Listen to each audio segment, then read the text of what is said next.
Welcome to De-Stress Your Business, the podcast where we show you how to get incredible results in your business without constant stress. I'm Paddy Mann, a serial entrepreneur and founder at Air Manual. My co-host Alexis is still sunning himself under the pretense of a business retreat in the south of Spain, so I am flying solo once more. Today, we're going to pick up from where we left yesterday, looking at the 8 reasons why most documentation initiatives are doomed to fail. On yesterday's episode, I covered the documentation loop of doom, where many teams have this burst of energy every few years where they see the pain points that their team are struggling with. They go, wow, if we could document our stuff, then we would solve all these pain points. And they spend weeks or maybe months choosing a new tool and putting a load of documents in place. And then they don't get used and they don't get maintained. And eventually people start to ignore them and everything goes back to normal, except they've lost a few months having invested the time trying to document stuff until 18 months later, or maybe a few years later, someone else has this bright spark of energy and they repeat this loop of doom. Not only does it not achieve their goals, not only does it derail them from their current other priorities, but of course it then leads to this feeling that business leaders who have been through this a few times have, which is this suspicion, this belief that any investment in documentation is very unlikely to achieve the goals that they want. And so while they understand that documentation is a great idea, while they know that all the business bestsellers are telling them that they need to start delegating, they need to be handing things down, and to do that, documentation is going to be key, they tend to put it on the back burner because they know it can take a lot of time and they know it often doesn't get the desired results. So yesterday we looked at the first of 4 reasons why these documentation initiatives often fail to deliver. The first 4 were, it's not obvious where the content should go.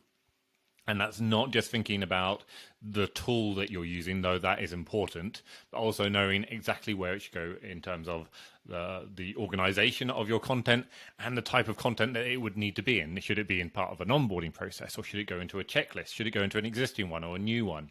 Is there a standard structure already in place? Because if that isn't there, then so much time gets wasted procrastinating, and that procrastinating just kills the likelihood of things being documented or kept up to date in the first place.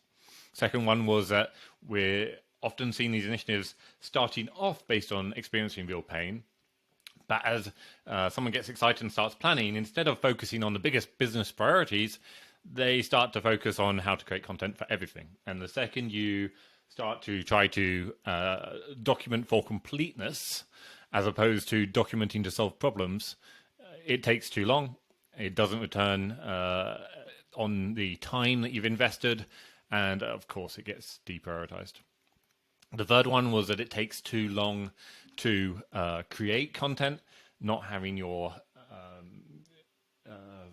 standard structures and standard way of doing it, and knowing, not sharing with the team and having the whole team understand that you want to be documenting at a really high level and only adding additional detail where it's required. All these things mean that it can take hours or even days to create a document that someone feels happy sharing with other team members. And again, to get that return on time invested, you want to be getting that down to minutes or well under an hour. And then finally, the fourth one we covered yesterday was that it's not easy to use. And again, this often comes down to thinking about the standard structures and best practices for how we create those documents, rather than just giving a blank canvas and letting people go at it. When given the blank canvas, there's this almost inevitability that they will document a lot more than is needed, and they can. People often go into completely unnecessary levels of detail on anything which seems to be relevant to the kind of the broad subject. And not only does that mean that it takes much longer to create the content, but it also means it's not obvious how to use it. And if it's not easy to use, if it's not something which is embedded into a business process, then it won't be used. And if it's not used, it won't be maintained. And so that loop continues. So today I'm going to be picking up on the final four kind of big reasons why these initiatives fail. And the next few, whereas the previous ones were thinking about, creating the content and making sure that it's usable. So do we know where it goes? Is it focused on things that are going to solve problems? Is it going to take too long to create? Is it going to be easy to use? Now the angle changes a bit to thinking about how it is managed. It is a grossly overlooked part of the puzzle. If you want your processes and your documentation to work, and not just today when you're sharing it with the team and getting them to use it for the first time, if you want it to be actually used and kept up to date in the long term, then you need to manage it. And when I say that, that almost sounds like a kind of, well, on the one hand, duh, of course, if you've got something that you want to happen consistently over a long period, then it needs to be managed. And yet it's something that people don't even think about. It's like, wait a minute, you need to be documenting, managing your documentation and managing your processes. Aren't they kind of self-managing somehow? Well, the answer is no. So reason number 5, no one is held accountable for using it. So when we say that, when no one is accountable for using the processes, the content, initially, when you share it for the first time, then you're going to keep an eye on them and make sure that people are using it. But can you see that everyone on the team is using it? Are you setting the expectation that it needs to be used every single time? Can you check and see when a process was last run? If you've got a process that needs to be run every day or every week or every month or every quarter, do you have an easy way to check that it is happening on that cadence and that people aren't dropping the balls? The problem is, if you simply kind of set the expectation once and hope that it gets remembered, it won't. People will, over time, forget to use it sometimes. And people will go on holiday and the balls will be dropped. People will forget to that the process should be running every week. And it's okay, someone else will work it out, or they'll pick it up when they come back. But what happens is each time you kind of take that chip away, you basically said, it's okay to use it, but you don't have to use it every time. And sometimes balls will be dropped. And in doing so, everyone's kind of respect for, do I need to follow this process every time, or is it just something which I could refer to if I wanted to? It changes the attitude. It changes whether you have consistency and a foundation on which you can then keep improving, or whether you've kind of got this nice to have document which people can go look at if they want. And the second it becomes this kind of nice to have document that exists if you want to go look at it, then of course it stops being maintained and people don't bother going to look at it. Instead, you go back to your old ways of people trying to remember and people asking others when they get stuck. And it's killing each of those little niggles is killing the benefits that you're trying to get out of putting these documents in there in the first place. If it's done well, you and your company can be in a position where things just work like clockwork. I mean, you can reliably know that the key processes are going to run. You can you can reliably know as a manager that your team are going to be doing all of the things they're responsible for, and that you're not going to constantly be answering their questions. And there's not going to be this huge risk when they go on holiday or when they get sick. It just happens. When you're in that place, it's magical. But you need to manage. You need to be managing to check that the processes are being used, and you need to be holding people accountable. And if you want to do that, this isn't challenging. It's not kind of difficult as a concept. You can use the same management constructs that you use in other areas. So use your weekly or bi-weekly meetings to take a look and check that everything's being run. And the quickest way to do that, you don't want to have to do a kind of a registration of Okay, has someone done sending the invoices every day? Has someone updated the dashboard? Obviously that's not a great idea. So instead, you use a dashboard. You get a high level view where you can see that all the processes that were meant to be run have been run, and you can see all the little red flags going. Wait a minute. Why haven't we done any repurposing of our podcast onto Twitter in the last week? Okay, yeah, James has gone on holiday. Okay, great. Mandy, can you pick that up? That's the power. That's the power that you get from managing it week in, week out. That's the example there was a simple podcast not being repurposed, but we had an example in our own business where we hadn't been reminding team members to take holiday. And what happens is we have quite a generous amount of holiday in our company. We give 40 days per year to all team members. And we encourage them all year round to take it. Myself and my co-founder, we definitely take our time. We've got families. We both took many weeks during the summer. And some team members will jump on it, but others need reminders. And it's great. There's so many positives to taking these longer holidays.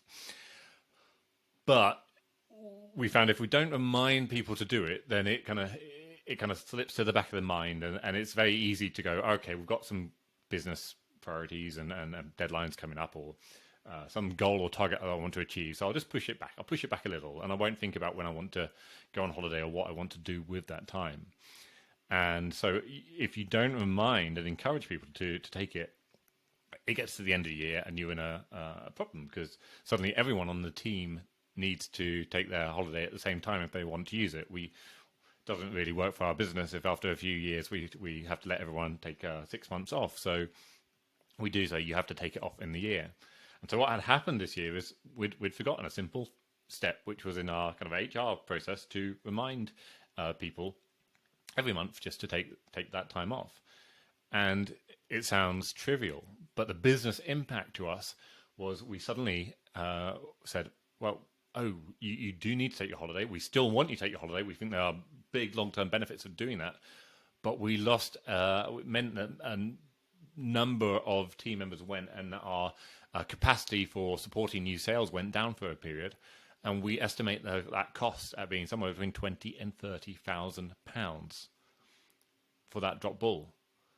And it's such a simple thing. And now we have a dashboard where we can see, has it been run in the last month? We can see it's meant to be run every month. We can see who owns that. If it hasn't been run for a month, it's a little red flag. And we can then tackle that, and problem solved. We now, as a business, never have that risk again of that same problem happening. Of course, we had learned from that lesson, so it's unlikely that specific thing would have happened again.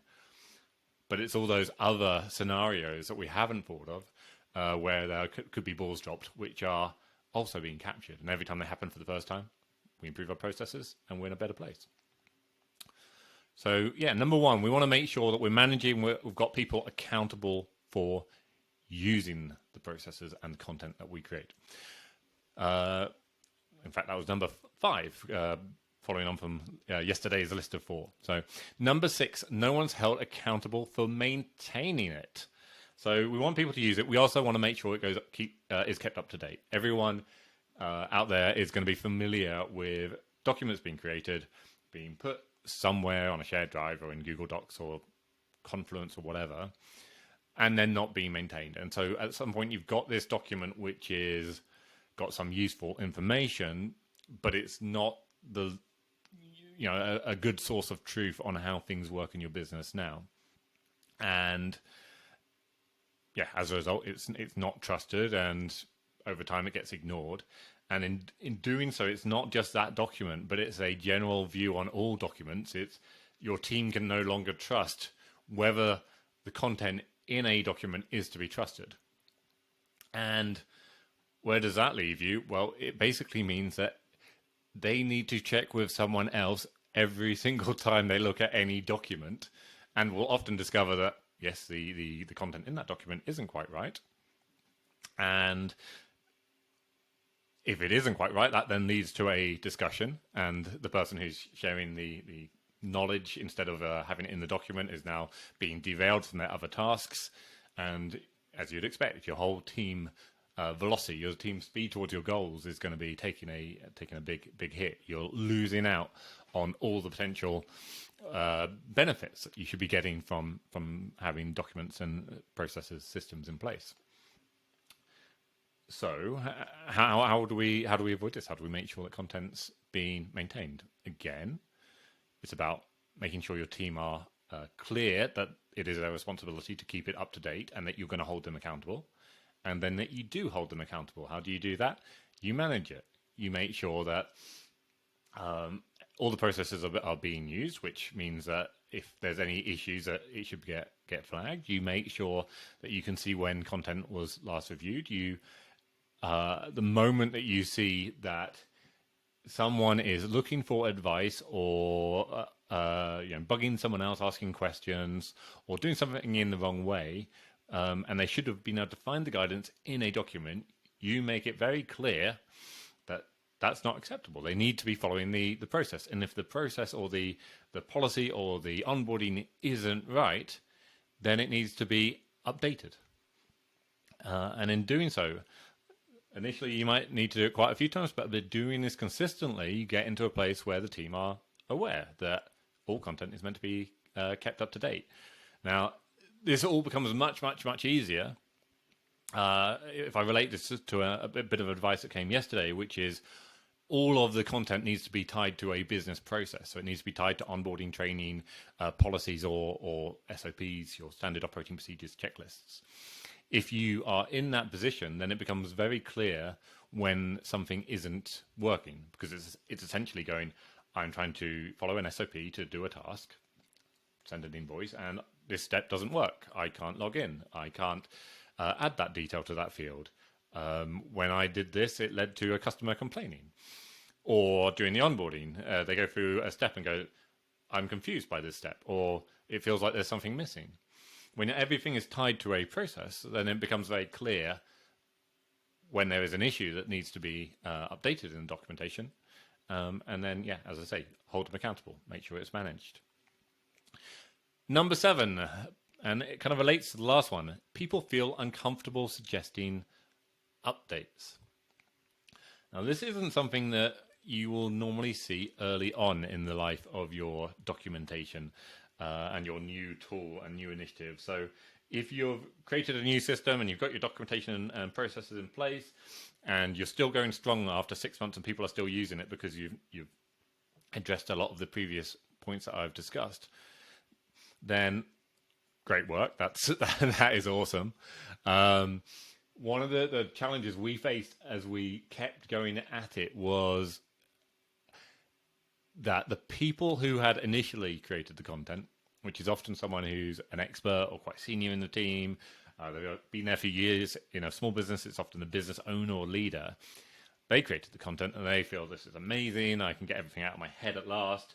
And they will quickly make updates, and they can make that decision immediately. It's like, should we have this additional step in our demo? Yeah, absolutely. Let's get it in. I'll just tell everyone later. That's fine. The problem is when more junior team members who haven't been around for that journey need to or identify an issue, and they can see that there's something which doesn't make sense, or it feels like there should be another step in it, but they feel uncomfortable making that update. This is a document that was created by Paddy, the business owner, the CEO, and surely he knew what he was doing. Surely there was a reason why he said, stand up and lean to the side 45 degrees while doing this next part. They might not understand why, but it feels like there must have been a reason. It's so odd that he must have had some good reason. And so they will do it every time. And Paddy, myself, I will then see a demo in a few years' time and go, why are you standing 45 degrees to the... Oh, and it's because I had some weird office where I had to bend around a pipe. Silly example, but you get the idea, where there was a reason why it had to be done that way a few years ago. That reason doesn't exist, but it's not being challenged. So you've got this problem where, again, we've got content going stale. And it's not that the process isn't necessarily not being used, but there's this kind of there are steps which people aren't quite sure how to follow or why they're doing, and perhaps they're spending too long on it, but they're not raising it as a challenge here, and they should be fixing it. And it took us a while to work out how to address this one, but there's a couple of I'd say there's 3 ways. So the first is that we need to be encouraging everyone to raise issues, and we've covered this in last week. We were looking at how to support issue management in your teams, how to make it a place where everyone's raising issues and they're getting tackled promptly. And so any issues with the documentation should be coming into your issue tracker and be picked up in meetings. That is really great, though I'd say it doesn't consistently happen. People still start with this point of, I'm not sure if this is enough. It feels like it's a sensible thing. Hopefully they'll pick it up, but not necessarily. The second is to try and embed it really with the documentation. So to have an issue management built into the documentation tool, and that's something that we're working on at Air Manual, because what you really want to do is get to the point where that moment where you've got a question, you can just put a question mark against it, or a little comment just to say, why is this? What is this? Or asking for feedback at the end of the process itself. Was there anything that was confusing? And in doing that, you make sure you get those issues out of your team members at the point that they arise. You'll then need to just review those issues and manage them as a team to work out what to do about it. The third is that we want team members to be suggesting changes or actively making changes themselves. So it takes some encouragement. But one thing that we essentially do with every new joiner is when they're going through the onboarding, they will almost always find something in the checklist which they have a question mark about, and they're like, what does this mean? And what we'll get them to do is to update the process there and then, once we've given an explanation, an answer of, okay, this is why this is in here, or why, and this is what it means. And we'll get them to tweak the wording or add in a little help box to explain it for the next person. And we explain to them at that point, this is, we're using these processes, this documentation all over. Whenever we identify an issue, we need to fix it. Whenever it's a trivial thing or something that you feel comfortable solving, then make the update immediately. And then the result of this is you can be in a position where team members are happy making those minor tweaks, and they get resolved quicker. The bigger ones, they come up through issues. But it's as I say, this whole issue is something you won't experience early on, but as you're trying to scale it up across your whole organization, across teams, as you get more time to care about the small issues of where there's opportunity to improve the processes even further from the starting point that you've got. This is a challenge that comes up, and it's something that actually led to us moving on from some of the other previous tools that we've used. In fact, it was one of the big reasons that we ended up creating Air Manual, because we saw it hitting us again and again and again, and that there are better ways that we could be managing that built into the tool. Then number 8, the final one. Your teams had no training. So throughout this episode and the previous one, I've covered a load of kind of things which can hold you back. If you've kind of picked up on some of the details, it matters what title you give to a document. It matters that you need to know there's only kind of 4 types of content that you should be creating. It should be an onboarding training, an SOP or checklist, or a policy. It matters that people know where to put the content. It matters that they know that they need to keep it updated the whole time. They need to be raising issues. It matters that the team need to be managing it, and so on. And these aren't difficult things to fix. They're not difficult things to apply or to learn, but you do need to take that little bit of time and basically train your team. And that could be by training them as a kind of training session, or it could be by introducing the new systems that make all of the other behaviors the standard way of doing things. And so that's again what we're trying to build into Air Manual, is that the way that you create a document will naturally be one of those 4 types of content, and will naturally be recommended to give a good title to your checklist, and the documents make it really easy to keep checklists at a high level without the document looking like silly. People always feel uncomfortable just sharing 5 bullets in a Word document, though sometimes that would be enough. And we're also building in the ability for management and accountability. If you've not got that, then you're going to need other systems for kind of managing the processes and so on. And you just need to upskill your team on how to do it. Again, it's not that these are big, challenging issues, but they're not obvious to people because they haven't, in most cases, haven't been doing them before. All right, so key takeaways from today, from the final 4 points. You need to manage your processes and content and hold your team accountable. Your team will need some training and support to adapt. How to do it? Well, it's not that difficult. It gets easier if you've got a specialized tool which builds a lot of that into it.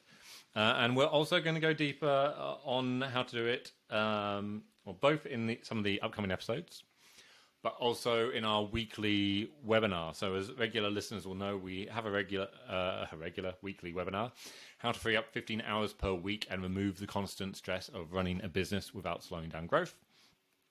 And you can find out more about that at www.airmanual.co/webinar. That's airmanual.co/webinar. Final note, if you're listening to this as a podcast episode in particular, then please take just 30 seconds, a minute, and leave us an honest review. It's so useful to us because it helps Apple and all the other podcast providers to see that there's some energy around the podcast, and it will promote us essentially to a wider audience so that hopefully we can help more people. If you're not on podcast, if you're on LinkedIn Live or anything else, then please leave a review, leave a comment, do whatever you can, engage with us, and let us know what you think. Until next time, have fun.